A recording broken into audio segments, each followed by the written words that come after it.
ఇప్పుడు మనము వెన్ను నొప్పుల గురించి మాట్లాడుకుందాము.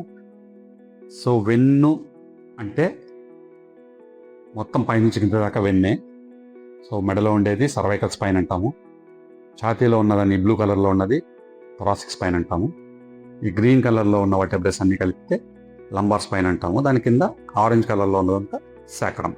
మీకు ఇక్కడ కనపడుతున్న ఎల్లో కలర్లో ఉన్నవన్నీ ఇవన్నీ నర్వ్ రూట్స్. సో ఏ లెవెల్లో వచ్చిన నర్వ్ రూట్స్ ఆ లెవెల్లో సప్లై చేస్తాయి. ఫర్ ఎగ్జాంపుల్ నెక్ లెవెల్ నుంచి వచ్చిన నర్వ్ రూట్స్ అన్నీ మనకు అప్పర్ లింబ్ అంటే చేతికి నర్వ్ సప్లైని ఇస్తాయి. మనకు బలం రావాలన్నా స్పర్శ రావాలన్నా వీటి ద్వారా వెళ్తుంది. తర్వాత ఛాతీలో ఉన్న ఛాతీ చుట్టూ స్పర్శ కోసం ఈ నరాలు ఉన్నాయి. తర్వాత నడుములోంచి వచ్చే నరాలు ఇవన్నీ కలిసి మనకు కాలికి వెళ్తాయి. ఒక పెద్ద నరుగా ఫామ్ అవుతాయి అవన్నీ కలిసి. దాన్ని సయాటిక్ నర్వ్ అంటాము. సో ఈ సయాటికా నర్వ్ అనే కండిషన్స్ మీరు వినే ఉంటారు. సో దీనివల్ల పెయిన్ వస్తే మీకు నడుములో ఉంట నొప్పి కాలికంతా పాకుతూ ఉంటుంది.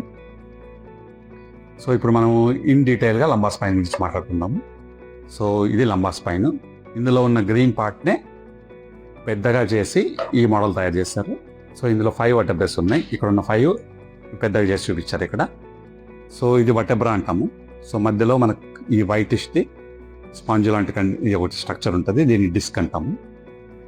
సో వర్టెబ్రా ఉంటుంది, డిస్క్ ఉంటుంది, వర్టెబ్రా ఉంటుంది, డిస్క్ ఉంటుంది. ఇట్లా ఇచ్చాడు దేవుడు మనకి. So this will act as a cushion. మనం నడిచేటప్పుడు కానీ బోన్ మీద బోన్ ఒత్తిపోకుండా, ఈ నరాల మీద ఒత్తిడి రాకుండా కుషన్ లాగా పనిచేస్తుంది ఇది. సో దేవుడు మంచి ఉద్దేశంతో ఇచ్చిన డిస్క్ ఒక్కొక్కసారి ఏం చేస్తుందంటే అది డ్యామేజ్ అయినప్పుడు మనల్ని ఇబ్బంది పెడుతుంటుంది. సో డిస్క్ స్ట్రక్చర్ గురించి వస్తే మనం డిస్క్ స్ట్రక్చర్ గురించి చూడాలనుకుంటే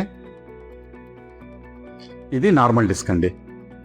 సో దీన్ని యాన్యులస్ ఫైబ్రోసిస్ అంటాము. మధ్యలో ఉన్నది న్యూక్లియస్ పల్పోసస్. సో ఇట్లాగా ఉంటుంది, జెల్ లాగా ఉంటుంది ఇది. మెక్డొనాల్డ్ మనం చేసినప్పుడు డోనట్స్ లాగా ఉంటుంది. డోనట్ మధ్యలో జెల్ పెట్టినట్టు.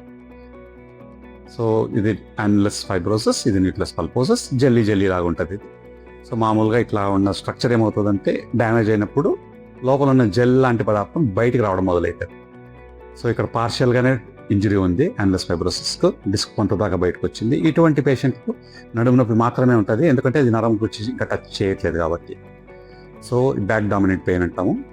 ఈ కండిషన్లో మనకు బ్యాక్ డామినెంట్ పెయిన్ ఉంటుంది. అట్లా కాకుండా ఇంకా డిస్క్ మొత్తంగా బయటకు వచ్చి నరువు టచ్ చేసింది అనుకోండి. ఇది ఎల్లో కలర్లో ఉన్నది నరువు. సో ఇక్కడ రెడ్ కలర్లో వచ్చి మీకు ఎల్లో కలర్ని టచ్ చేస్తుంది. అంటే మధ్యలో ఉన్నటువంటి న్యూక్లియస్ పల్పోసస్ యాన్యులస్ ఫైబ్రోసిస్ని పెంచుకొని బయటకు వచ్చి నరం మీద ఒత్తిడి తీసుకొచ్చి దాని ద్వారా సిమ్టమ్స్ ప్రొడ్యూస్ చేస్తుంది. అది బలహీనత కావచ్చు, వీక్నెస్ అంటాము, లేదంటే నమ్నెస్ కావచ్చు, లేదంటే పారాసిషియస్ కావచ్చు. సో ఇట్లాంటి కండిషన్స్ అన్నీ మనకు లెగ్లో వస్తాయి. సో ఇట్లా వచ్చినప్పుడు మామూలుగా సర్జరీనే సజెస్ట్ చేస్తుంటారు అందరూ. కానీ మన సెంటర్కి వస్తే మీరు అర్లీ స్టేజెస్లో వస్తే మనం సర్జరీ అవాయిడ్ చేయడానికి పెథాలజీ ఉన్న స్పాట్కి వెళ్ళి మనము ఏ ఇంజక్షన్ కావాలో ఆ ఇంజక్షన్ అక్కడ డిపాజిట్ చేసి ఈ నర్వ్ మీద ఒత్తిడిని తగ్గించడానికి మనం ప్రయత్నం చేయొచ్చు. తర్వాత ఎల్డర్లీ పీపుల్ ఉంటారు, వాళ్ళకి జనరలైజ్డ్ బ్యాక్ పెయిన్ ఉంటుంది, వాళ్ళకి ఎపిడ్యూరల్ ఇంజెక్షన్స్ అని కూడా ఇస్తుంటాము. లేదా యంగ్ పీపుల్లో ఒక డిస్క్ ఉంటే ట్రాన్స్ఫార్మినల్ ఇంజెక్షన్స్ అని ఇస్తుంటాము. ఇవే కాకుండా మనకి బ్యాక్ పెయిన్ ఉన్న వాళ్ళకి మిగతా కారణాలు ఎస్ఏ జాయింట్ ఆర్థరైటిస్ అంటాము. సో ఎస్ఏ జాయింట్ ఆర్థరైటిస్ ఉంటే ఎస్ఏ జాయింట్ ఇంజెక్షన్స్, లేదా కాక్సిడైనియా అని కింద పడి టెయిల్ బోన్లో పెయిన్ ఉంటుంది, చివరి బోన్లో పెయిన్ అని వస్తుంటారు. ఇటువంటి వాళ్ళకి మనము ఇంజెక్షన్స్ ఇచ్చి ఇక్కడ ఉన్నటువంటి గ్యాంగ్లియన్ ఇంపార్ అనే నర్వ్ని బ్లాక్ చేస్తాము. సో దట్ వాళ్ళు పెయిన్ ఫ్రీగా ఉంటారు. సో ఇవే కాకుండా ఇక్కడ ఫ్యాసెట్ జాయింట్స్ ఉంది. ఇక్కడ మీరు చూస్తున్నట్టు ఫ్యాసెట్ జాయింట్స్, వీటిలో పెయిన్ వస్తే కూడా మనము ఆర్థరైటిస్ వచ్చి పెయిన్ వస్తే వీటికి కూడా ఫ్యాసెట్ జాయింట్ ఇంజెక్షన్స్ కానీ, లేదంటే మీడియల్ బ్రాంచ్ బ్లాక్స్ అంటాము, వాటిని కానీ ఇచ్చి మనం నొప్పిని తగ్గించవచ్చు. లాంగ్ టర్మ్ రిలీఫ్ కోసం రేడియో ఫ్రీక్వెన్సీ అబ్లేషన్ కూడా ఇక్కడ అప్లై చేసుకోవచ్చు.